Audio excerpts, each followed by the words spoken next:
saya rekam sambil saya share screen.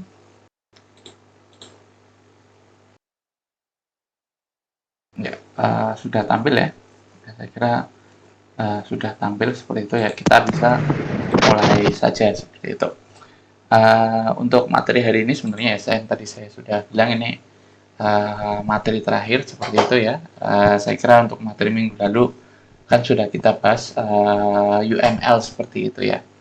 Materi minggu lalu sudah kita bahas UML ya, yaitu bagaimana sih kita merepresentasikan atau menggambarkan sistem yang mau kita buat seperti itu.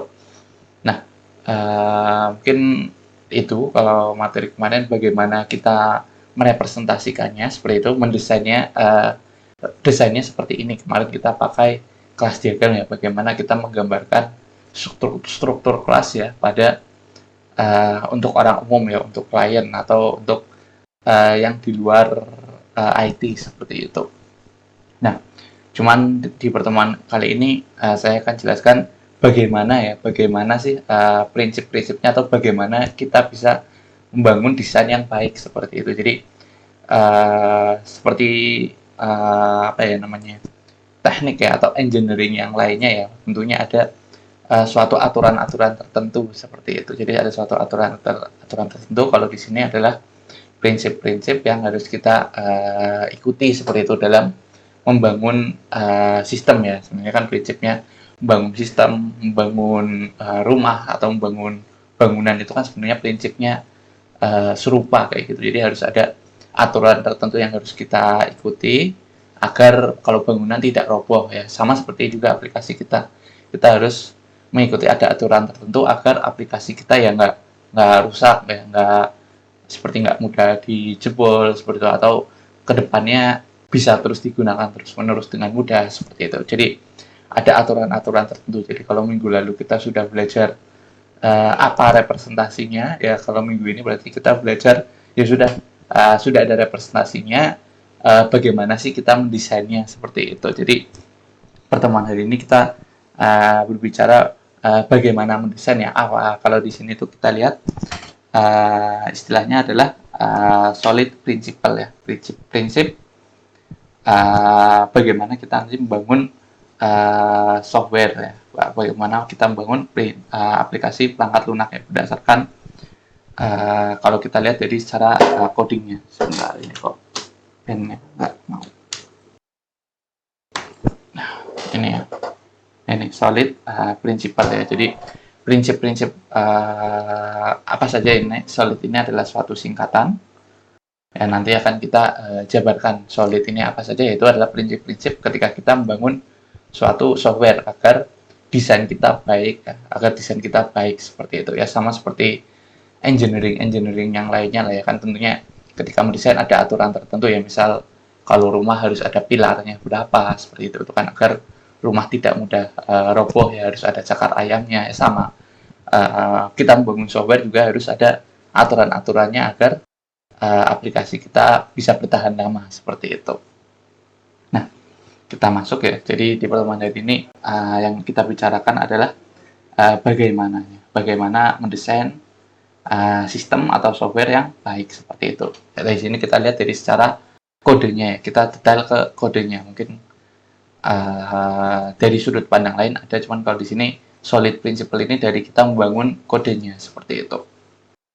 Nah ini jadi materinya kita akan belajar dulu latar belakangnya, kenapa sih solid principle ini harus kita ikuti ya. Kita harus belajar prinsip-prinsip membangun aplikasi ya, bahwa kita bikin aplikasi itu harusnya tidak asal menyelesaikan masalah, tetapi harus bisa dipertanggungjawabkan seperti itu. Apakah nanti akan roboh sistemnya, apakah akan mudah dipakai terus-menerus seperti itu, contohnya mudah dikembangkan seperti itu. Nah, di sini ada jenis-jenisnya ya. Jadi prinsip solid ini singkatan dari 5 prinsip ketika kita mendesain aplikasi perangkat lunak seperti ini. Ini hanya 5 contohnya, 5 prinsip dasar. Sebenarnya prinsip ketika kita mengcoding ya, ketika kita mendesain suatu software itu lebih banyak lagi, cuman di sini adalah yang saya jelaskan yang prinsip dasarnya seperti itu. Nah, ini ada 5 prinsip dasar ya. Yang pertama ada single responsibility principle, ada open close principle, ada list of substitution principle, ada interface segregation principle, ada dependency inversion principle yang nanti kita akan masuk satu persatu dan kita lihat contoh studi kasusnya seperti apa gitu. Jadi yang buruk seperti apa, kemudian yang baik seperti apa, kan kita lihat satu persatu gitu. Jadi ketika kita nanti membangun suatu aplikasi itu nggak asal jadi seperti itu. Soalnya nanti kedepannya akan menyulitkan seperti itu. Nah ini ya, kita masuk dulu ke latar belakang. Jadi dalam kita mendesain software itu, apa itu mendesain software ya? Sebenarnya prinsip kita membangun software ya, software engineering itu sama seperti engineering lainnya ya. Contohnya di sini ya, flow-nya. Contohnya ini kalau di arsitektur ya, tentunya ada orang yang merumuskan kebutuhannya dia apa, kemudian dia membangun desain rancangannya, seperti itu rancangan yang akan dibangun ya. Kalau di sini denah rumah, seperti itu misal.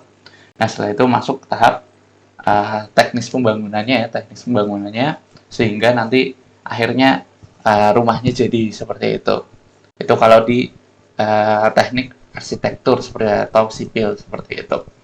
Nah, begitu juga di teknik elektro seperti itu. Jadi dia merumuskan kalkulasi ininya ya, rancangannya seperti itu. Ya kemudian dia tuliskan ya, disimulasikan seperti itu apakah akan bisa seperti itu, dan kemudian dia mulai merancang produknya seperti itu hingga nanti produknya menjadi ya kalau di sini robot ya, karena mungkin ini elektronik seperti itu, ala teknik elektro seperti itu ya, seperti bisa robotik, bisa IoT, dan bisa yang lain-lain ya. Jadi ada tahap dia rancang ya, kemudian dia desain seperti itu hingga sebelum dia benar-benar lakukan apa namanya, pengimplementasian seperti itu. Nah, begitu juga ketika kita melakukan software engineering seperti itu ya. Kita ada beberapa tahap yang harus kita lakukan ketika kita bikin aplikasi ya. Aplikasi tentunya nggak langsung kita bikin atau kita melakukan kode ya. Tentunya ada tahap-tahap tertentu seperti itu. Jadi ada tahap wawancara seperti itu. Kemudian setelah diwawancara kita akan representasikan apa nih kita desain seperti itu, apa yang akan kita buat seperti itu. Kemudian baru kita masuk ke tahap pengkodean hingga akhirnya jadi suatu aplikasi. Contohnya ini aplikasi Google seperti itu, atau ya banyaklah aplikasi software lainnya seperti itu. Nah, jadi sebenarnya ketika kita membangun software ya sama seperti kita membangun cabang-cabang ilmu keteknikan yang lain ya, seperti tadi contohnya ya ada sipil, arsitektur, terus elektrik seperti itu, elektro seperti itu ya. Itu kan ada kesamaannya. Jadi tahap-tahapannya serupa gitu. Jadi kita nggak bisa ketika kita sudah tahu cara bagaimana untuk mendesain, kita tidak bisa untuk asal bikin desainnya saja seperti itu. Ada aturan-aturan yang harus kita ikuti agar ketika tahap implementasi sampai produk jadi itu baik produknya seperti itu. Produknya baik ya, kalau rumah ya rumahnya tahan lama. Begitu juga dengan software juga bisa tahan lama seperti itu. Kode yang kita implementasikan bisa tahan lama seperti itu. Nah, sebenarnya kan ya berbeda dong kalau software dengan yang namanya anggap saja rumah. Kalau rumah kan memang harus tahan karena ada misalnya serangan-serangan dari luar ya, misal gempa atau mungkin karena bersifat fisik ya, mungkin lama-kelamaan ada angin, ada hujan, lama-kelamaan bahan-bahannya keropos seperti itu. Nah, kalau software kan sifatnya digital, tentunya kan seharusnya sih tidak ada hambatan-hambatan seperti rumah tadi ya, yang rumah yang ada gempa atau mungkin karena fisik jadi bisa kena panas dingin hingga akhirnya rapuh seperti itu. Nah, sebenarnya software juga punya kekurangannya, walaupun sifatnya digital tapi juga bisa mengalami degradasi fungsionalitasnya seperti itu.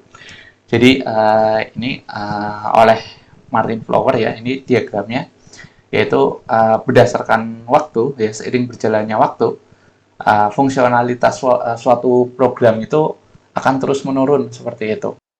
Ya, ini akan terus menurun ketika kita tidak mendesain dengan baik seperti itu. Jadi kalau kita tidak mendesain dengan baik, mungkin awalnya waktu proses pembuatannya ini cepat nih, karena kita nggak perlu melakukan riset dalam ketika membangun desain ya. Kita yang penting jadi seperti itu. Ini pasti ketika kita membangun ini cepat nih, cepat seperti itu. Dari secara time, ininya time sudah bisa mencapai fungsionalitas tertentu seperti itu ya. Misal di waktu A, ini fungsionalitasnya tanpa desain ini lebih baik seperti itu ya, karena kita nggak usah desain, langsung masuk ke kode istilahnya seperti itu. Tapi lama kelamaan kalau jadi desain dengan baik, ini akan menurun seperti itu, fungsionalitasnya lama kelamaan akan menurun ya, akan makin tidak efektif, hingga nantinya kita harus rombak lagi programnya seperti itu. Berbeda dengan program yang didesain dengan baik ya, seiring berjalannya waktu ya, walaupun mungkin awalannya akan lambat ya, karena kita harus rancang dulu, kita harus desain dulu dengan baik ya, yang tahan lama. Tetapi seiring berjalannya waktu, dia akan tetap ya, fungsionalitasnya akan makin bertambah seiring kebutuhan program itu, fungsionalitasnya ditambahkan seperti itu ya. Contohnya misal pada zaman dulu tentunya Google itu hanya search aja seperti itu. Google hanya search aja, hanya search engine biasa ya. Terus kemudian ditambahkan fiturnya bagaimana agar searching-nya lebih baik seperti itu. Itu kan tidak akan di satu waktu di awal ya. Biasanya kan kalau waterfall semuanya dulu didefinisikan ya, baru nanti implementasi, baru nanti produk jadi seperti itu. Itu kan kalau waterfall. Nah, tentunya kalau di dunia sekarang itu kan cukup sulit ya kalau waterfall ya. Nah, biasanya program sudah ada, nanti baru dikembangkan ya, seiring berjalannya waktu, sehingga kalau didesainnya tidak baik, maka makin banyak waktunya, makin banyak fitur itu, makin sulit kita tambahkan fiturnya seperti itu. Sudah tidak karuan istilahnya kodenya. Nah, tetapi kalau kita desain dengan baik, nah ini mau sampai kapanpun, mau menambahkan fitur apapun, ya masuk saja, tinggal ditambahkan, karena di awal kita sudah desain dengan baik. Jadi pentingnya proses desainnya. Jadi secara waktu mungkin kalau kita lihat di waktu yang sedikit, mendingan kita nggak desain aja, langsung implementasi. Cuman kalau seiring berjalannya waktu itu lebih baik kalau program itu kita desain dengan baik ya, sehingga fungsionalitasnya terus bisa bertambah ya. Kalau ini kan akan waktunya sudah sampai stagnan gitu, sehingga kalau kita mau tambah fungsionalitasnya, kita harus rombak kode baru lagi seperti itu, kan tidak efektif. Nah, ini kalau kita bandingkan misalnya waktu yang kita butuhkan untuk menambahkan fitur dibandingkan dengan fitur yang akan user tambahkan. Jadi misalnya user mau fitur A, fitur B, fitur C ya, kemudian aplikasinya jadi, kemudian user ingin menambahkan D, E, F hingga sampai Z seperti itu. Nah, ini untuk aplikasi yang tidak didesain dengan baik, waktu yang dibutuhkannya ini pasti makin lama, makin bertambahnya fitur, akan makin lama ini waktu pengembangannya seperti itu. Waktu implementasinya makin lama, karena kodenya itu, desainnya itu sudah tidak karuan lah, sudah sulit sekali untuk diubah-ubah, sudah sulit sekali untuk dimodifikasi ya, sehingga ketika suatu hal ada penambahan fitur A, ternyata fitur B-nya rusak seperti itu. Itu kan memperlama proses pengerjaannya. Itu kalau yang tidak didesain dengan baik.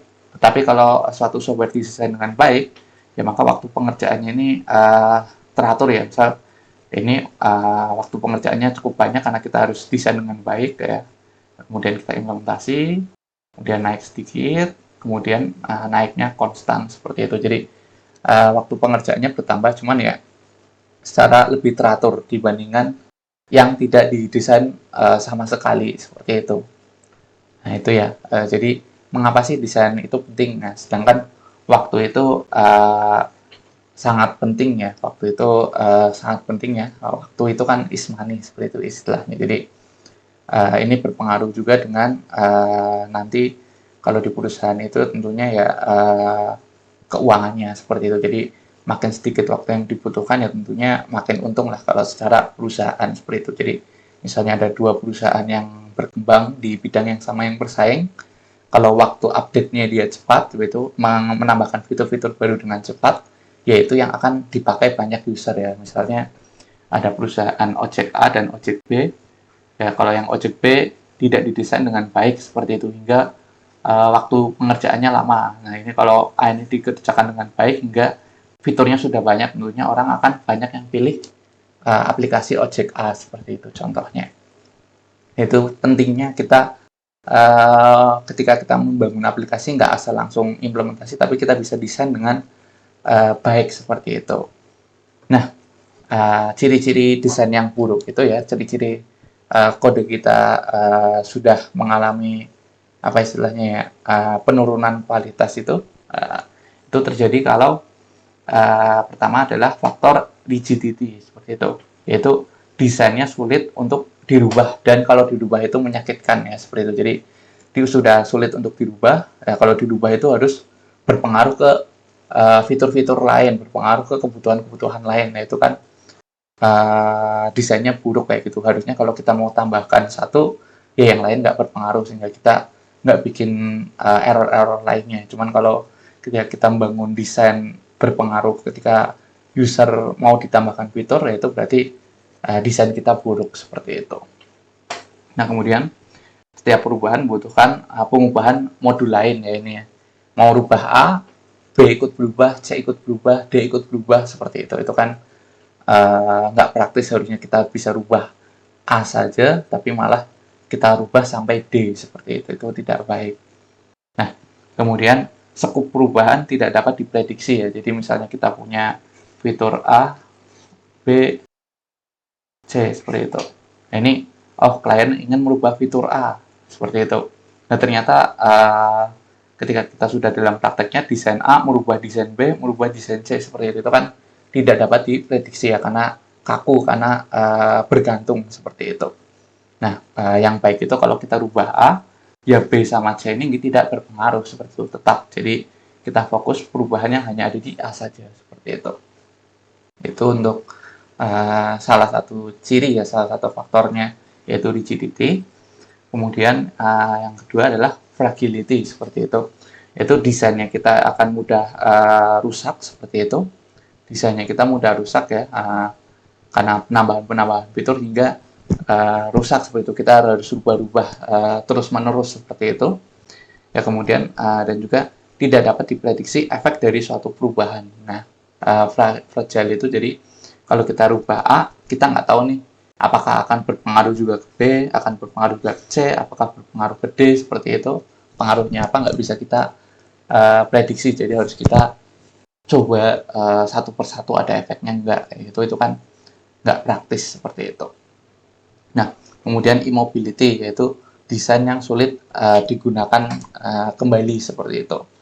Nah, jadi misalnya kita ingin menambahkan suatu fitur ya, misalnya kita punya fitur A, kemudian kita bisa tambahkan jadi kita update jadi A+ seperti itu. Tapi karena desainnya kita sudah tidak karuan ya, sudah terlalu buruk seperti itu ya, misalnya seperti ini, sudah di tahap sudah terlalu buruk lah, sudah tidak jelas kodenya, sehingga kita harus bikin ada A, ada A+ seperti itu. Nah, ini kan nggak bisa digunakan kembali, jadi kita harus bikin fiturnya dari nol lagi seperti itu. Nah, yang harusnya tadi bisa digunakan A, kita update A+, jadi ada A, ada A+. Nah, itu desain kita immobility, tidak dapat digunakan kembali. Nah, kemudian viscosity ya, desainnya membuat sulit untuk mengerjakan dengan benar. Jadi desain yang sudah kita buat sudah terlalu rumit hingga kalau mau diimplementasikan itu sudah sulit sekali seperti itu, sudah terlalu kompleks seperti itu. Nah, itu ciri desain yang kurang baik seperti itu. Ketika kita merancang desain seperti itu contoh yang kurang baik ya seperti itu. Nah, kalau ciri-ciri desain yang baik yaitu desain kita harus merepresentasikan dunia nyata seperti itu. Jadi sesuai dengan real yang ada di lapangan seperti itu. Kemudian mudah dipahami dan dibaca ya seperti itu. Nah, kemudian yang utama adalah desainnya tidak bergantung ya, tidak bergantung atau berhubungannya secara renggang antar kelas ya, antar komponennya. Jadi tidak seperti yang rigid ini, ya, yang kalau dirubah satu berubah semua, tapi desain kita harus tidak bergantung. Jadi kalau mau ada update suatu fitur atau suatu komponen, yang lainnya tidak ikut kita rubah seperti itu. Nah, kemudian desain kita sifatnya harus padu ya, jadi tetap sinkron seperti itu, tetap bersinkronan dengan komponen lain walaupun tidak bergantung, tetapi tetap sinkron ya, tetap sinkron seperti itu, tidak terlalu terpisah sehingga tidak ada hubungannya seperti itu, tidak, tapi tidak bergantung tapi tetap tersinkron seperti itu. Dan yang terakhir mudah diimplementasi dan diuji ya, jadi tetap mudah dibaca dan dipahami sehingga mau kita tes, mau kita implementasi juga tetap mudah seperti itu. Itu ciri-ciri kita desain aplikasi yang baik seperti itu. Nah, itu untuk ininya. Nah, kemudian kita lanjut. Nah, itu tadi ciri-cirinya saja. Jadi kita sudah belajar mengapa sih kita perlunya kita untuk mendesain aplikasi dengan baik seperti itu. Tidak asal ya sudah kodenya A, yang penting jalan seperti itu, kemudian sudah. Nah, itu mungkin secara waktu cepat dibuat ya, cuman seiring bertambahnya waktu, misal kita bikin A sampai B sangat cepat, tapi nanti kalau ada kebutuhan C mulai lambat, D mulai lambat, E mulai lambat, sehingga akhirnya ketika Z kodenya sudah tidak karuan seperti itu, sehingga kita kesulitan menambahkan fitur baru seperti itu. Nah, ini ada panduannya yang sudah ada panduannya, kalau terutama ketika kita membangun aplikasi dengan paradigma OOP seperti itu. Bagaimana sih kita mendesain ya, membangun aplikasi yang ya baik seperti itu, desainnya baik ya, sehingga kalau ada kebutuhan fitur baru itu kita cepat dalam mengembangkannya seperti itu. Nah, kita lanjut. Solid ya, Solid Principle itu dikenalkan oleh Robert Martin ya dalam bukunya Agile Software Development seperti itu. Principle, Pattern, and Practice ya, ini bukunya bisa dicek, yaitu ada prinsip solid ya. Ini solid ini akronim ya. S ada sendiri, O ada sendiri, L ada sendiri, I sendiri, D sendiri, yaitu adalah 5 prinsip desain untuk membuat desain aplikasi perangkat lunak agar mudah dipahami, fleksibel, dan mudah dilakukan pemeliharaan atau maintenance seperti itu. Jadi dengan solid ini ya harapannya aplikasi kita ini fleksibel ya, mudah dipahami, pasti seperti itu. Kemudian fleksibel, kalau ada fitur-fitur tambahan jelas seperti itu, mudah ditambahkan. Mau tambah fitur A, fitur B, itu tinggal kita masukkan saja, nggak berpengaruh ke yang lain. Dan yang terakhir, mudah dilakukan pemeliharaan. Jadi pengecekannya, penguji cobanya seperti itu, ketika ada fitur baru atau ketika ada error baru seperti itu, mudah kita deteksi letaknya ada di mana sih kesalahannya seperti itu. Karena fleksibel itu tadi harusnya ada perubahan, tidak berpengaruh ke yang lainnya seperti itu, yang tidak terkait. Nah, kemudian kita masuk ya, untuk prinsipnya ada 5. Ada single responsibility principle ya, kemudian open clause, ada list scope substitution, ada interface segregation, dan dependency inversion seperti itu. Jadi ada 5 prinsip ya ketika kita membangun software yang sebisa mungkin kalau kita implementasi, tentunya kode kita akan bisa lebih fleksibel seperti itu. Nah, ini kita masuk dulu yang pertama ya, single responsibility principle seperti itu. Jadi ini contohnya ini ya, pisau serbaguna ya. Pisau serbaguna ini kan seperti pisau cukur ya, bisa melakukan apa saja ya. Di sini kita lihat ada banyak jenis mata pisaunya seperti itu. Ini bisa berfungsi yang berbeda-beda seperti itu. Nah, kita bisa saja bikin suatu komponen ya, kita bisa mendesain suatu komponen kelas yang seperti ini ya. Suatu kelas saja bisa menyelesaikan seluruh kebutuhan sistem ya. Nah, cuman hanya karena kita bisa, tapi bukan berarti kita harus menggabungkan semuanya jadi satu ya. Karena kalau kita lihat seperti ini ribet ya, kita nggak tahu mana yang untuk apa seperti itu. Sama seperti program juga ya.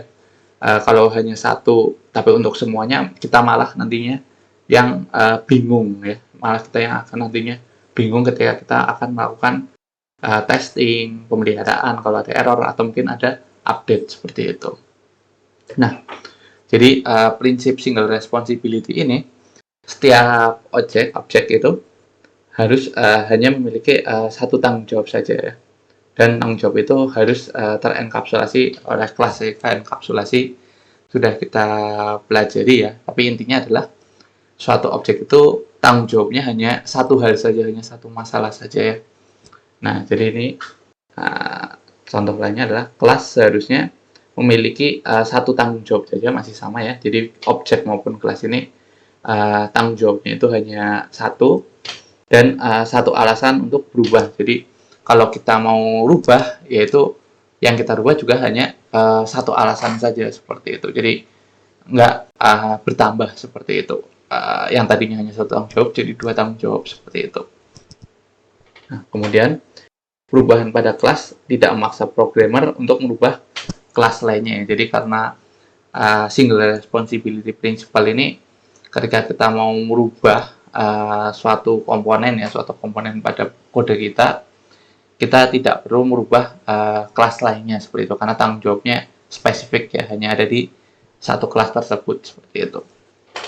Nah ini, setiap kelas hanya mengerjakan satu hal ya, masih sama ya, satu hal, dan mengerjakannya dengan baik seperti itu. Jadi ya, yang dikerjakan satu hal ya harus dikerjakan dengan baik seperti itu, harus dikerjakan dengan maksimal ya, karena hanya mengerjakan satu hal seperti itu. Nah, single responsibility principle ini bertujuan untuk mengurangi kompleksitas kode seperti itu. Jadi kode kita yang kita sudah tulis itu kita harus implementasikan dengan RP agar tujuannya itu kode kita agar tidak kompleks seperti itu. Nah, ketika kalau kodenya kita kompleks, ketika kita menulis suatu kelas sudah terlalu besar, jadi semua fitur kita taruh di satu kelas saja ya. Contohnya kalau misalnya di aplikasi kemarin, mungkin di aplikasi kelas app ya, kelas app kalau contoh di React mungkin semuanya kita taruh di kelas app seperti itu. Semua komponennya ada di kelas app, nggak kita pecah-pecah seperti itu. Nah, tentunya kan terlalu besar melakukan banyak hal, sehingga sulit juga untuk fokus ya. Sulit untuk fokus kalau kita mau mengecek, memeriksa ulang, mengupdate, kita juga bingung, kesulitan mulai dari mana ya, mau mengedit yang mana ya, apakah berpengaruh ke yang lainnya atau tidak seperti itu.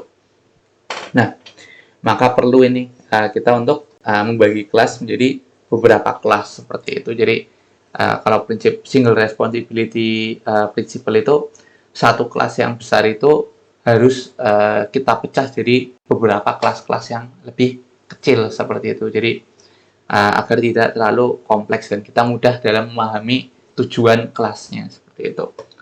Nah, contohnya ini ya. Di sini misalnya kita punya employee seperti itu. Di sini kita punya employee, pokoknya semisal tidak peduli dari suatu perusahaan itu ada banyak jenis karyawan seperti itu. Ada banyak jenis karyawan, tapi di sini kita tidak peduli, yang penting semuanya kita taruh di kelas employee di sini. Nah, ini kurang baik ya seperti itu. Jadi ini kondisi kurang baik.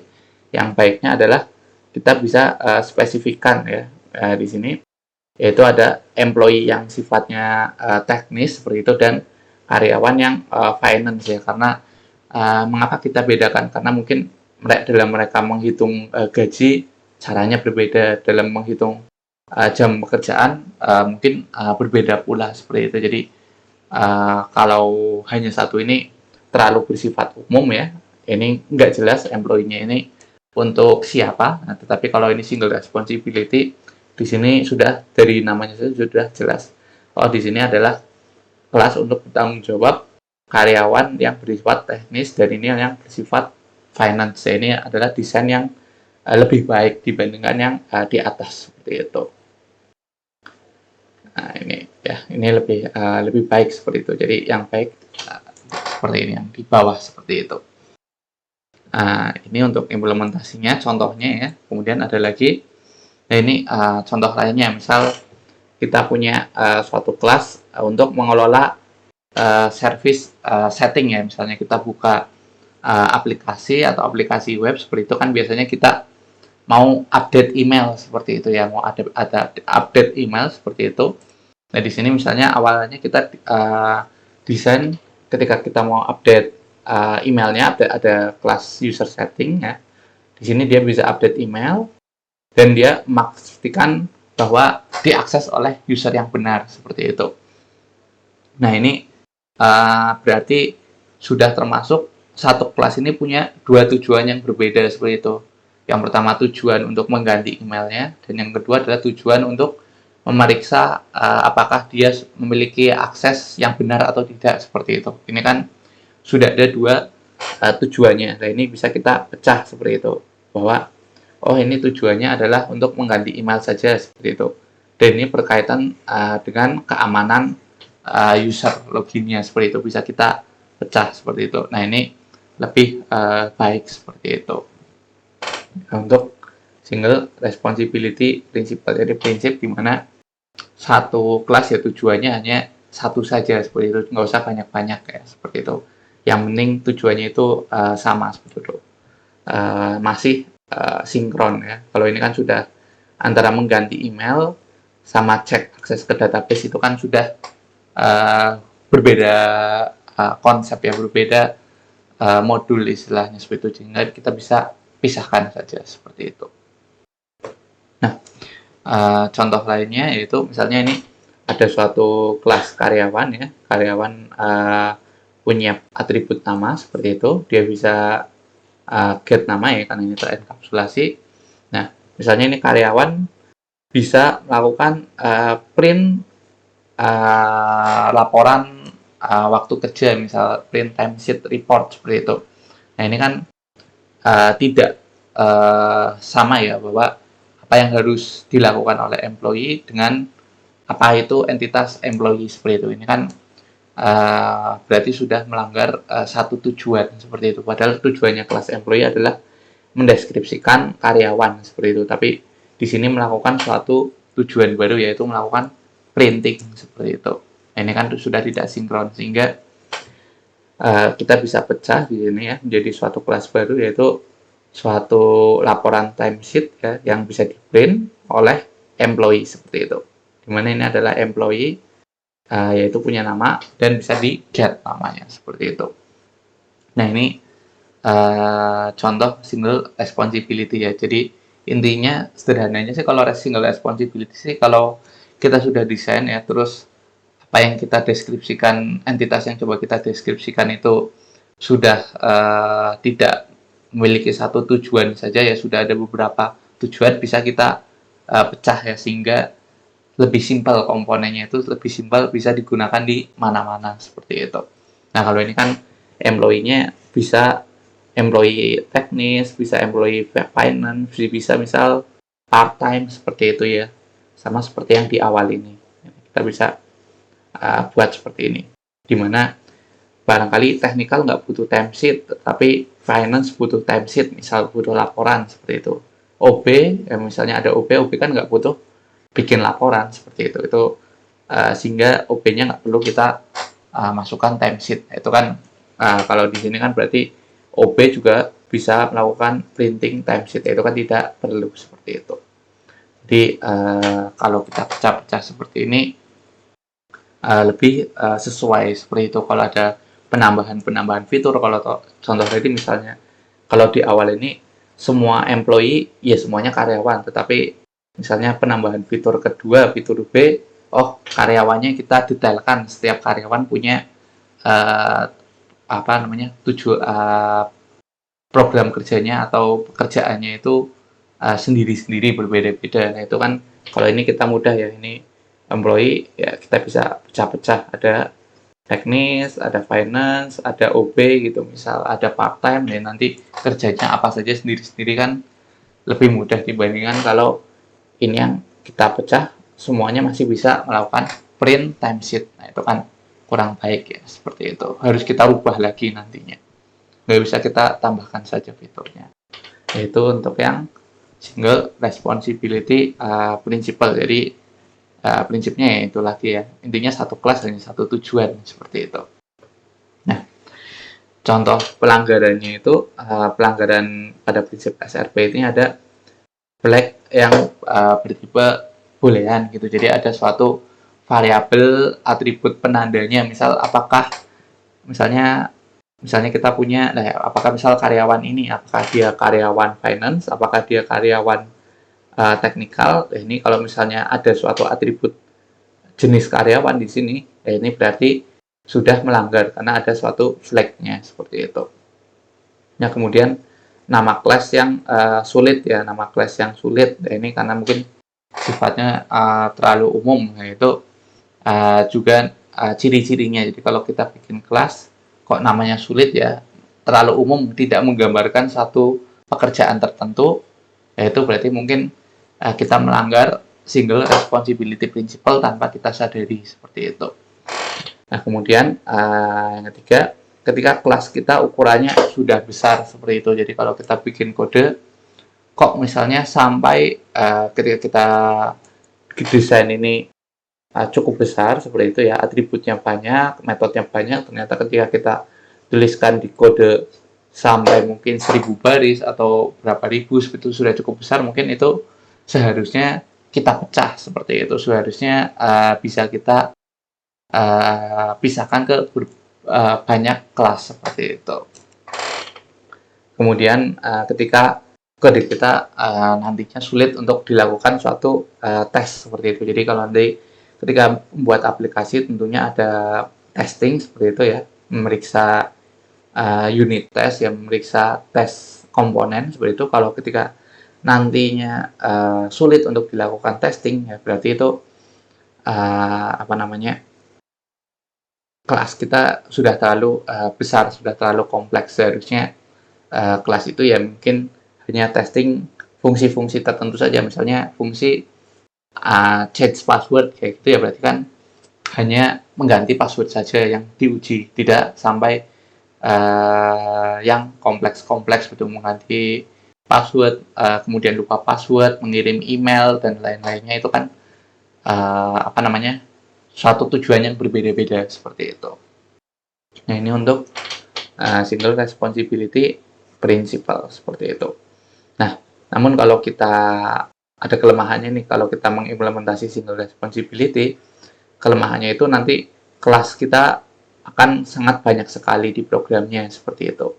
Dan selain itu juga nanti kita akan sulit memahami gambaran besar sistem ya. Jadi misal tadinya misalnya hanya ada 2 atau 3 kelas besar saja, terus kemudian kita karena implementasikan SRP mungkin ada 30, misalnya anggap saja, ya itu kan kita bingung mungkin mulai dari mana nih, seperti itu. Ini alurnya dari mana ke mana. Ya, ini kelemahannya mungkin sulit memahami gambarannya, gambaran besar sistemnya seperti apa. Itu mungkin ada kelemahannya, sulit di situ. Cuman kelebihannya yaitu tiap-tiap kelasnya itu lebih simpel, seperti itu, lebih tidak kompleks, seperti itu.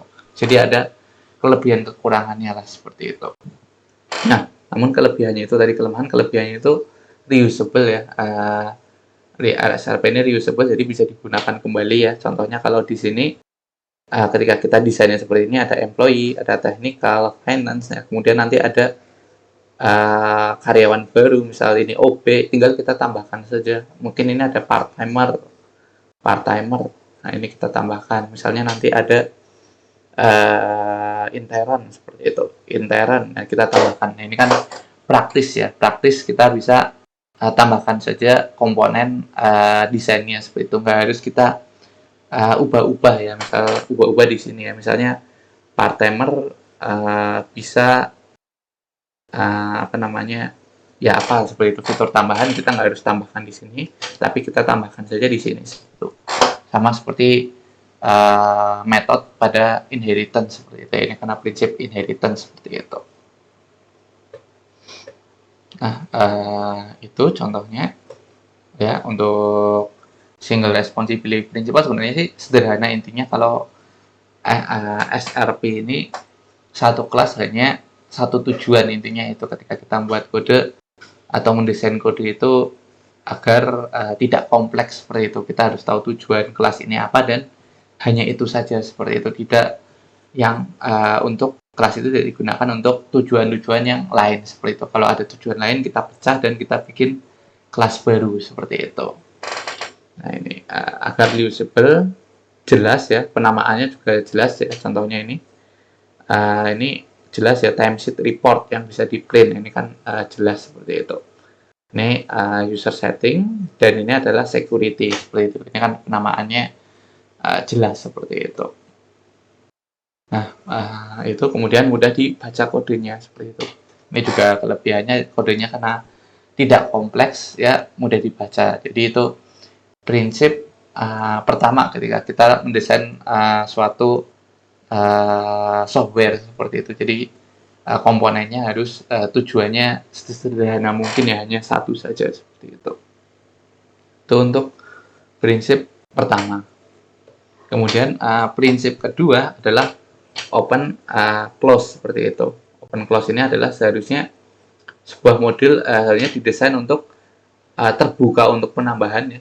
Jadi ditambahkan itu mudah seperti itu, atau perluasan fitur itu seharusnya mudah kalau kita bikin mendesain suatu komponen ya. Namun tertutup untuk modifikasi. Nah seharusnya ini kalau mau ditambahkan mudah, tetapi kalau dimodifikasi itu seharusnya tidak kita modifikasi yang sudah ada seperti itu. Nah prinsip ini harusnya seperti itu. Harusnya kalau ada fitur baru ya kita tambahkan saja, nggak usah merubah yang sudah ada seperti itu. Yaitu prinsip dari open close ya. Tidak merubah kode atau kelas yang sudah ada seperti itu. Nah, contoh lainnya kalau di open close ini kita bisa menambahkan fungsionalitas baru dengan membuat subclass ya, menambah subclass seperti itu. Kayak contoh tadi ya, di karyawan ada OB, ada ini tanpa atau bisa kita tambahkan anak kelasnya atau subclassnya, atau kita tambahkan saja metode saja seperti itu. Nah, atau menggunakan kode yang sudah ada di sini. Nah, ini sudah ada ada ya. Jadi kita nggak rubah yang tadinya misal suatu kelas punya A, B, C seperti itu. Misal punya A, B, C, fungsi A, B, C kita nggak hapus A-nya, kita ganti Z seperti ini. Tidak kita lakukan hal seperti itu. Tapi A-nya masih ada, tapi Z-nya juga ada seperti itu. Jadi sifatnya hanya kita tambahkan saja, atau mungkin kita tambahkan satu anak kelas ya, suatu subkelas seperti itu child yang ada metode Z-nya seperti itu contohnya.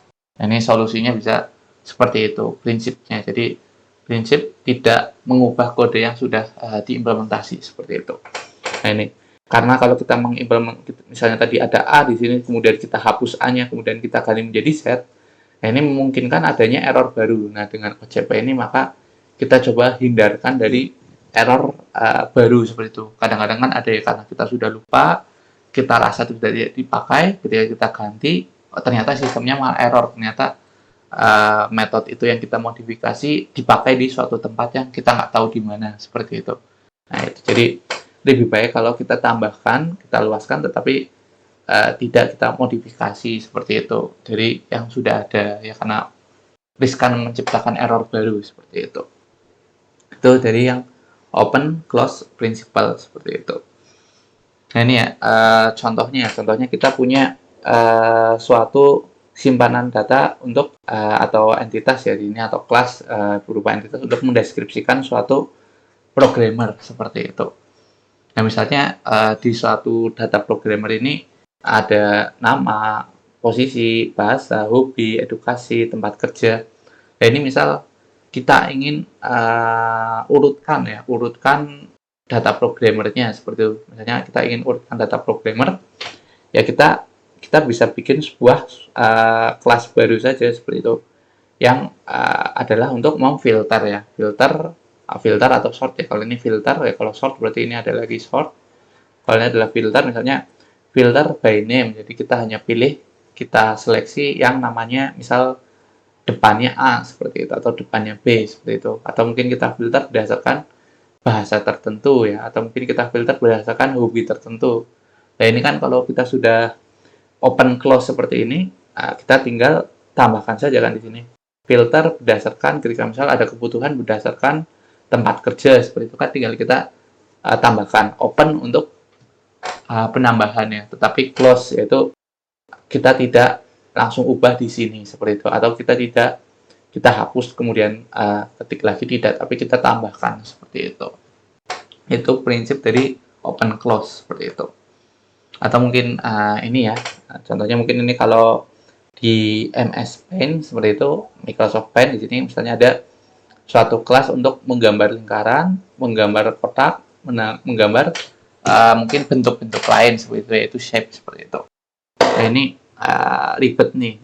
Ini ribet untuk strukturnya, di mana dia akan menggambar lingkaran ya, berarti akan menggambar suatu lingkaran, menggambar suatu kotak rectangle ya, persegi panjang, dan menggambar shape lain seperti itu, yaitu menggambar shape, di mana circle dan shape ini, circle dan rectangle ini merupakan anak kelas dari shape. Nah, ini kan cukup ribet ya. Nanti kalau misalnya kita punya satu bangun datar lagi, misalnya triangle seperti itu, berarti kita harus tambahkan di sini draw triangle, kemudian triangle adalah bagian dari shape, di mana ini adalah berhubungan dengan triangle. Nah, ini kan kompleks gitu, ribet ya. Kita akan menambahkan, ketika kita nambahkan baru berpengaruh ke tempat lain seperti itu.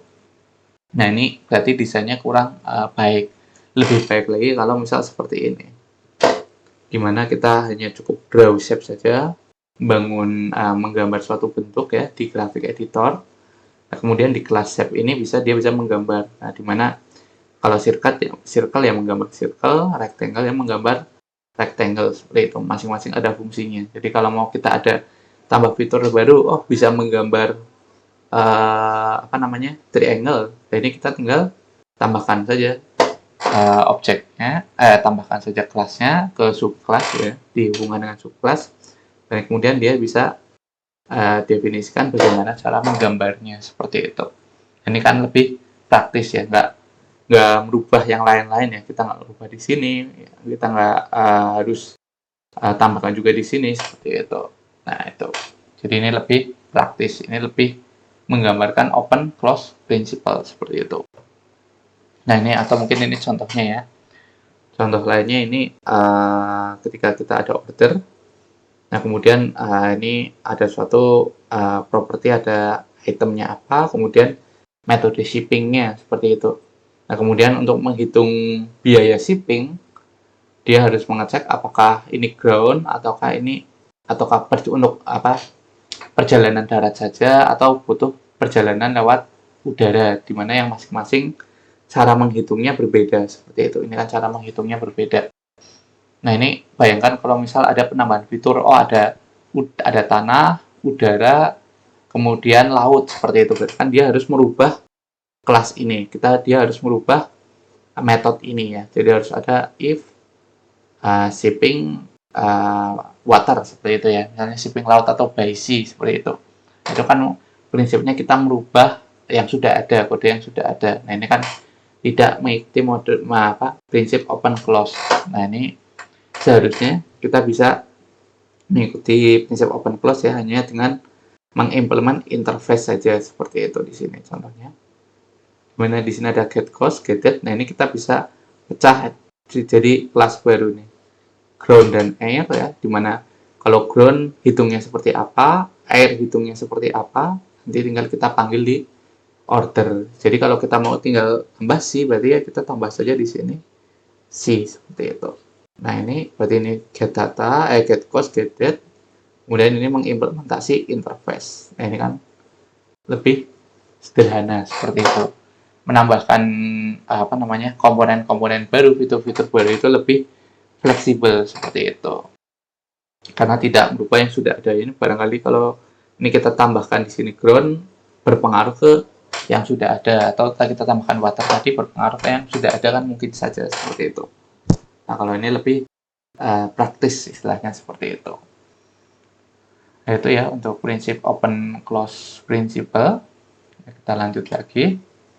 Nah, Itu tadi ya, jadi kita sudah belajar dua ya, open close. Kalau open close itu intinya kita tambahkan saja metode dan subclassnya. Kalau single responsibility, intinya satu kelas hanya satu tanggung jawab, seperti itu. Nah, kemudian kita masuk yang list of substitusi prinsipal. Nah, kalau LSP ini berkaitan ketika kita membangun suatu pewarisan ya, hierarkis pewarisan. Jadi kalau yang kita ingat pewarisannya, misalnya A mewarisi B, ini gambarnya seperti ini, kemudian B mewarisi C, diwarisi C, seperti itu. Nah, ini kan suatu inheritance. Nah, ini list of substitusi prinsipal itu mendesain agar panduan ya, prinsip-prinsip agar inheritance yang kita buat ini baik, seperti itu, tidak acak-acakannya, seperti itu.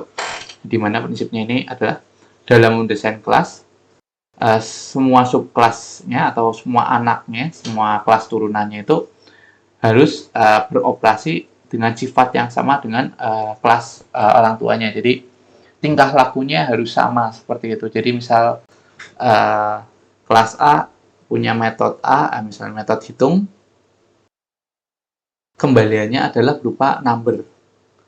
B dan C ini ketika punya hitung juga harus number. C-nya juga hitung harus number. Nggak bisa ketika dia hitung tiba-tiba berubah menjadi string. Nah, itu berarti kurang baik, seperti itu. Jadi tingkah lakunya sama, walaupun prosesnya berbeda di dalamnya, tetapi beroperasinya, tingkah lakunya itu sama, seperti itu. Nah, ini ya, suatu fungsi spesifik pada subclass itu dapat berbeda. Jadi implementasi spesifiknya dapat berbeda, tetapi tingkah lakunya masih sama dengan base class. Contohnya itu ya, kembaliannya berupa integer atau float atau number gitu untuk sederhananya, atau string. Itu harus sesuai dengan antara kelas dengan kelas anak dan kelas parentnya, seperti itu. Jadi masih sinkron. Nah, seperti itu. Intinya kalau list of substitution ini menjaga agar antara anak dengan orang tua itu tetap sinkron, seperti itu.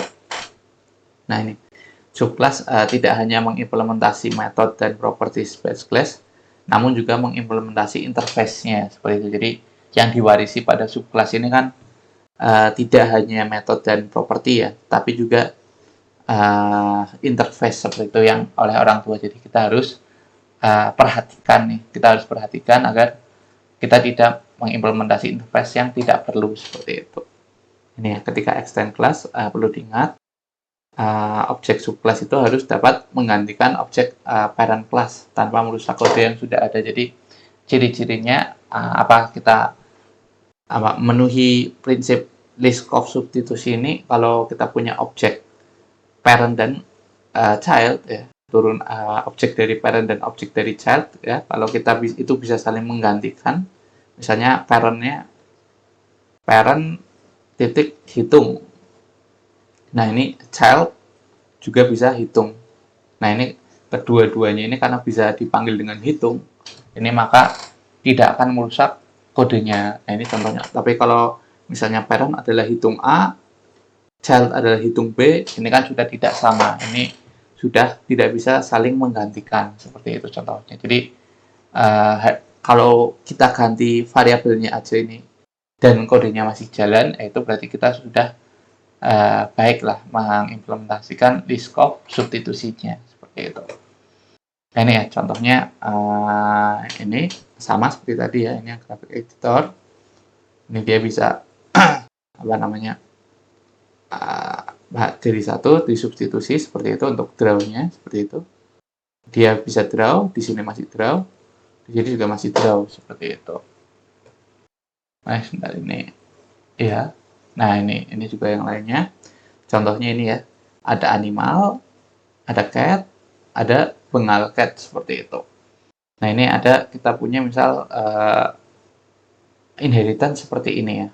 Nah, kemudian di suatu kelas kita ingin memberi makan, punya fungsi untuk memberi makan cat dan membeli cat, anggap saja seperti itu. Suatu kelas ini memberi makan cat sama membeli cat. Nah, untuk memenuhi list of itu berarti misalnya si anak si B ini harus juga bisa mengimplementasi metodenya. Jadi di sini contohnya B ini adalah kita bisa memberi makan animal C. Kenapa propertinya ini masih bisa masuk ya antara cat dan animal? Ya karena kalau di sini kalau hierarkisnya cat ini sudah pasti animal seperti itu. Ya begitu juga dengan yang boy cat, beli kucing seperti itu. Beli kucing di sini kembaliannya adalah cat yang di parentnya. Di sini kembaliannya adalah bengal cat ya, dimana ya bengal cat termasuk dari kucing seperti itu. Itu contohnya. Nah, itu contoh yang betulnya di sini, di B-nya. Nah, tetapi contoh yang tidak betulnya di C-nya ya. Kenapa sih tidak betul kalau yang di C-nya? Nah, yang tidak betul di C-nya kenapa? Karena memberi makan bengal cat ya. Ya misalnya di sini contohnya itu misalnya dia animal bisa makan herbivore, omnivore seperti itu. Kalau cat misalnya carnivore, misalnya bengal cat makannya lebih detail lagi, nggak hanya carnivore tapi hanya daging A seperti itu, daging spesifik. Ya, ini kan tidak bisa masuk ke fungsi cat ini. Si cat ini tidak bisa menggantikan si bengal cat seperti itu karena cat belum tentu merupakan kucing bengal, bisa saja mungkin kucing berupa misalnya Persia seperti itu kan bisa saja. Ini nggak bisa. Misalnya ingin beli kucing tapi kembaliannya animal, ya ini kan juga nggak masuk ya, ini sifatnya masih ambigu jadinya. Mau beli kucing tapi kok kembaliannya animal, ini apakah kan bisa aja misalnya kelinci seperti itu. Ini nanti bisa masuk juga, padahal di sini harusnya belinya adalah kembaliannya adalah yang kucing seperti itu. Itu contoh substitusinya ya, contoh substitusinya. Jadi kalau yang di parameter ini lihatnya pairnya seperti itu ya. Jadi karena animal pasti merupakan cat merupakan pasti termasuk animal seperti itu. Tapi kalau return ya lihatnya bawahnya. Jadi kalau returnnya sifatnya umum cat, ya, kalau ini sifatnya khusus tidak masalah seperti itu. Yang kembaliannya karena di sini bengal termasuk dari cat seperti itu. Jadi ini untuk risk of substitusinya seperti itu. Jadi kalau kita mau ganti A dan B ini nggak ada masalahnya intinya seperti itu. Nah ini contoh lainnya misal ini. Di sini ada ada dokumen ya, ada project. Project ini punya beberapa dokumen ya. Di mana dokumen ini bisa OS, open dan save seperti itu. Nah tetapi ini ada suatu inheritance lain ya, pewarisannya itu ada yang tipenya hanya read only. Read only itu berarti tidak hanya dilihat saja, nggak bisa di save seperti itu, hanya bisa di open. Nah kalau kita lihat sehingga dia karena sudah terlanjur mewarisi save ya, sehingga dia harus ketika mau mencoba save harus di throw error seperti itu, bahwa dokumen read only nggak bisa untuk di save. Nah ini kurang baik untuk berarti kan dokumennya ini lebih khusus ya dibandingkan read only seperti itu.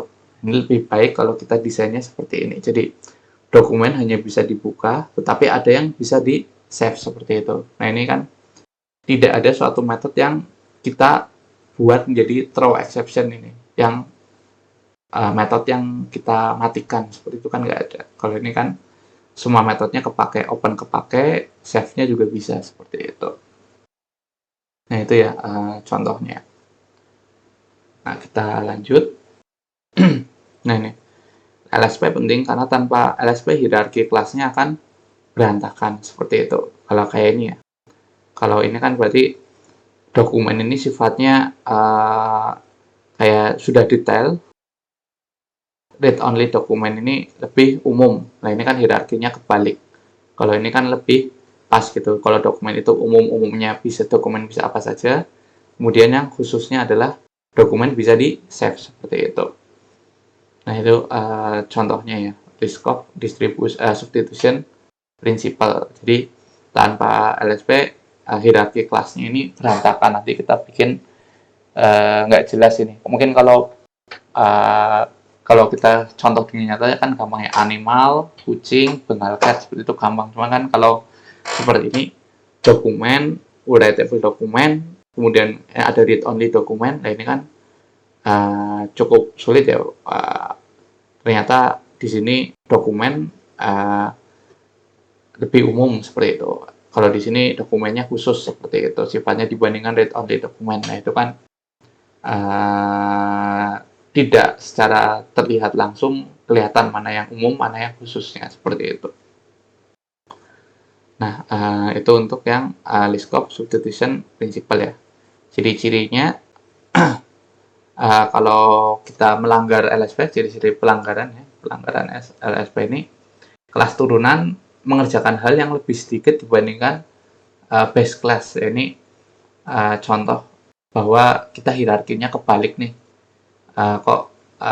Kalau base class-nya sudah banyak, sedangkan LSP-nya mungkin sudah lebih sedikit, mungkin salah satu ciri-ciri bahwa kita bikin hierarkinya kebalik seperti itu, malah yang spesifik ada di parent-nya seperti itu. Nah, kemudian ciri-ciri lain ada pemeriksaan instance of ya, tipe pemeriksaan tipe datanya apa. Ini ada di sini. Nah, ini ada di sini ya. Ketika si project ini mau nge-save, dia akan mengecek apakah dokumennya read only. Ya, kalau read only, maka nggak bisa di-save. Di sini ada perintah, berarti nggak jadi di-save. Tapi kalau tipe datanya dokumen, dia akan nge-save seperti itu. Kalau ini kan kalau di-save akan error seperti itu.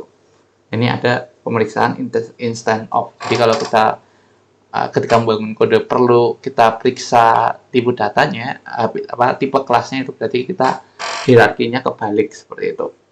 Nah, kemudian ada ciri lain adalah kita menyembunyikan metode parent seperti itu. Jadi misal ada suatu metode, kemudian kita tulis nggak ada, hanya badannya saja, nggak ada fungsionalitasnya untuk apa seperti itu. Kita bisa kosongkan atau kita throw error. Nah, ini berarti kita hierarkinya sudah kebalik nih, mana yang umum dan yang khususnya ini kita terbalik dalam menyusun susunannya seperti itu. Jadi itu untuk prinsip Liskov substitution. Jadi penting ya agar ketika kita membangun hierarki nggak kebalik seperti itu.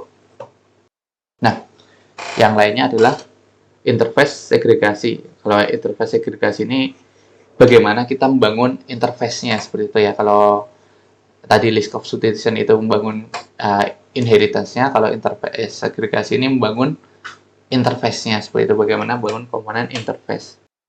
Ini prinsipnya adalah klien tidak seharusnya dipaksa bergantung pada interface yang tidak digunakan seperti itu. Nanti akan kita lihat banyak interface yang bersifat spesifik lebih baik dibanding satu interface yang bersifat umum. Nah, ini contohnya kita lihat ya. Contohnya di sini kita lihat kita punya interface cloud provider ya, dimana ada jenisnya cloud provider itu ada Amazon, ada Dropbox seperti ini kan provider penyimpanan cloud ya seperti itu, dimana dia ada di sini contohnya ini yang bad ya, yang kurang baik itu adalah misalnya kalau interface-nya itu satu interface yang sifatnya umum, ini yang kurang baik seperti itu. Jadi sifatnya umum, dia bisa save, dia bisa get, dia bisa membuat server, dia lihat servernya, dia bisa membangun CDNA seperti itu. Ini kan sifatnya interface umum seperti itu. Ya, ini kurang baik. Kenapa? Karena mungkin Amazon mengimplementasikan semua, tetapi Dropbox yang mencoba untuk mengimplementasikan store file dan get file ini tidak bisa bikin server, bikin list server, ini nggak bisa. Dia tidak bisa mengimplementasi. Itu kan salah satu pelanggaran di sini ya. Pelanggaran di sini juga pelanggaran di interface-nya seperti itu, karena tidak digunakan seperti itu. Lebih baik interface ini kalau kita pecah ya. Jadi yang tadinya satu besar, kita pecah jadi ada cloud hosting, DN provider, dan ada cloud storage ya, dimana Amazon ini pakai semuanya, kalau Dropbox hanya pakai yang cloud storage seperti itu. Nah, ini kan lebih lebih terbagi. Ini juga sebenarnya menyinggung ke yang satu kelas satu tujuan saja seperti itu. Nah, ini kan lebih padu seperti itu. Yang ini interface-nya banyak tujuan. Nah, sedangkan kalau ini kan satu interface hanya satu tujuan saja seperti itu. Nah, itu ya, berarti ini kalau interface segregation itu bagaimana kita bikin interface-nya, seperti itu. Atau mungkin contohnya ini, ketika kita bangun interface phone ya, phone itu bisa, atau HP bisa buat telepon, bisa buat foto, bisa untuk connect wifi, seperti itu kan, HP zaman sekarang seperti itu. Nah, mungkin kalau HP-nya iPhone, ya bisa seperti itu, bisa telepon, bisa ambil foto, bisa connect wifi. Tapi kalau HP-nya Nokia 3310 ya, yang Nokia jadul, dia kan hanya bisa telepon, dia nggak bisa foto, nggak bisa connect wifi, seperti itu. Ini tidak diimplementasi ya. Nah, ini kan nanti berarti dia hanya throw error seperti itu, karena nggak bisa foto, nggak bisa wifi. Nah, itu kan kurang baik seperti itu. Nah, baiknya itu kalau kita interface ini ya, kita pisah-pisah kelasnya. Jadi ada yang wifi, ada yang take foto, ada yang call, seperti itu. Dimana yang Nokia pakai yang call saja, hubungnya yang call. Nah, kalau yang phone, ini makanya semuanya seperti itu. Nah, seperti itu. Jadi itu bedanya, seperti itu. Bedanya antara yang interface segregation principle sebenarnya serupa seperti yang pertama tadi, single responsibility, seperti itu. Sebenarnya mirip-mirip, cuman hanya bedanya kalau itu di kelas, ini di interface, seperti itu. Ini ya contohnya. Nah, ini juga sedikit menyinggung ke, jadinya jadi menyinggung ke substitusi ya, karena hierarki kelas ya, karena ini kan interface juga hierarki sifatnya, seperti itu. Jadi menyinggung dua prinsip lainnya, seperti gabungan, seperti itu. Nah, saya kira mudah. Nah, terus kemudian yang terakhir adalah prinsip dependency inversion ya.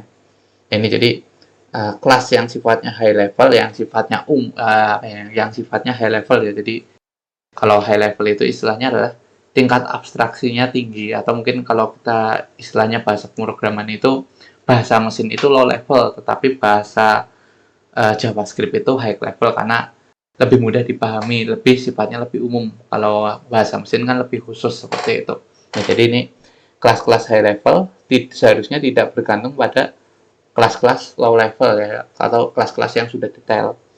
Nah, jadi high level tidak bergantung pada low level, dan juga keduanya seharusnya ini bergantung pada suatu abstraksi, seperti itu ya, bisa interface atau bisa kelas abstrak, seperti itu. Abstrak tidak seharusnya bergantung pada detail implementasinya ya, tapi namun seharusnya yang detail ini implementasi konkret kelasnya, kelas yang detailnya yang sudah menjelaskan detail metode dan atributnya ini yang harusnya bergantung pada abstraksi, seperti itu. Ini abstrak di sini high level, di mana detailnya ini, detail kelas ini low level, seperti itu. Nah, ini pengertiannya, dependency inversion principle adalah strategi yang bergantung pada interface maupun abstrak kelas dibandingkan kelas konkret atau kelas nyata, seperti itu, atau kelas yang ya tipe datanya kelas tapi mengutamakan yang interface maupun abstrak, seperti itu. Ya, dimana kalau kita lihat, nah contohnya ini ya, dimana ini high level ini ada budget report ya, ada budget report, ada low levelnya adalah MySQL database. Kalau MySQL database kan langsung ya, langsung menyentuh database-nya. Ini perintahnya ada insert, update, delete, seperti itu. Nah, ini dimana si high level, si ini database ini bergantung, si budget report bergantung pada objek dari low level. Ini kan bergantung ya, dimana dia punya atribut untuk si low levelnya ini kurang baik, seperti itu. Nah, dimana ini bergantung pada low level, dimana dia bisa open dan save ya. Kalau save ini berarti kan nanti di insert, seperti itu. Nah, ini kurang baik nih, dimana si high level ini bergantung pada low level. Nah, kalau mau bergantung high level ini, kita harus bergantung ke abstraksi, seperti itu. Jadi di sini budget report bergantung ke interface database, ya, dimana low levelnya ini akan bergantung pada abstraksi interface-nya, seperti itu. Jadi kita bisa milih mau database-nya MySQL atau MongoDB, seperti itu. Jadi kalau misalnya di sini tipe datanya ganti, ya kita hanya langsung dari sininya saja yang kita tambahkan. Misalnya mau ada satu lagi, misal Google Database, misal seperti itu. Ini tinggal kita tambahkan saja komponennya, seperti itu. nggak harus ganti ini, nggak harus kita ganti seperti itu. Nah, ini lebih baik dependensi inversion. Jadi high level nggak bergantung pada low level, tapi bergantung pada abstraksi seperti itu. Atau misal ini kelihatan ya. Contohnya contohnya ini apa namanya? Nah, ini kan sifatnya low ya, misalnya file system ada bisa nyimpen di file, bisa nyimpen di database. Ini fungsinya sudah masing-masing nih. Local persistent bisa nyimpen di apa namanya? Hanya variabel saja seperti itu. Nah, ini ada satu high, ini low. Nah, ini yang high-nya ini bergantung di mana implementasi save datanya ini sangat bergantung pada masing-masing kelasnya, objek kelasnya. Contohnya ini ya, db instance of file system, db instance of external, db instance of local persistent. Ini kan bergantung ya, ini kan bergantung seperti itu. Harusnya yang high ini tidak bergantung ke yang low seperti itu. Nah, baiknya seperti ini, misal file system, external db low persistent ini masing-masing juga mungkin bisa langsung saja save seperti itu. Jadi di sini kita bisa langsung save data, langsung kita save tanpa harus mempedulikan dia ini sistem apa atau eksternal atau local persistent ya, karena nama metode yang berbeda-beda seperti itu. Atau mungkin kalau lebih bagus lagi kalau kita bikin satu abstrak di sini, di mana ini akan merupakan anak dari ini ya. Kemudian ini yang hubungannya ke sini seperti itu. Ini mungkin simpanan data seperti itu. Nah, ini kalau seperti ini lebih baik lagi seperti itu. Nah, ini ya yang high ke yang low. Nah, mungkin itu saja ya untuk materi hari ini. Ternyata contohnya cukup sedikit. Intinya itu tadi ya, mungkin kalau yang baru join sedikit, mungkin intinya mengapa penting ya, mengapa kita belajar ini semua ya, karena untuk mungkin kalau ketika kita bikin aplikasinya langsung, ketika kita desain dengan baik ini terasa lama, terasa nggak, kurang cepat lah kayak gitu. Tapi sebenarnya ini sangat berpengaruh nantinya di masa depan ketika fiturnya nambah. Kalau desainnya kita tidak persiapkan dengan baik, ya maka sangat sulit, sangat lama, sangat susah sekali kita untuk merubah kodenya. Sedangkan kalau desainnya kita buat dengan baik, kalau mau menambah-nambah kode, itu ya mudah saja, langsung cepat, langsung kita tinggal tambahkan saja, kalau ada fitur baru, nggak berpengaruh ke yang lainnya seperti itu ya. Jadi itu tadi kita sudah coba ya, jadi kelihatan ya, satu kelas harus satu tujuan, kemudian kalau ada penambahan fitur kita tambahkan, nggak usah jangan sampai kita modifikasi yang sudah ada seperti itu. Kemudian hierarkisnya bagaimana sih kita menyusun hierarkis yang bagus seperti itu, nggak kebalik. Ini masih ini ya. Kemudian nah ini contohnya ya, dokumen sama writable nggak kebalik gitu. Kalau ini lebih sedikit ya, kalau ini sudah ada open dan save-nya kan, berarti secara nggak langsung di dalam writable seperti itu. Nah, kemudian ini ya, agar hierarkinya nggak berantakan seperti itu. Dan kemudian interface juga sama, interface itu yang baik ya, satu interface ya, yang tujuannya hanya satu gitu. Jadi lebih baik kalau interface-nya banyak dibandingkan harus dijadikan satu yang gede seperti ini, malah nggak bagus seperti itu. Nah, kalau dependensi terakhir intinya adalah yang high level jangan sampai bergantung yang low level. Nah, kalau yang bergantung pun harus kita ada abstraksinya seperti itu ya, seperti itu. Itu untuk materi hari ini, mungkin nggak ada ini ya, karena mungkin hari ini hanya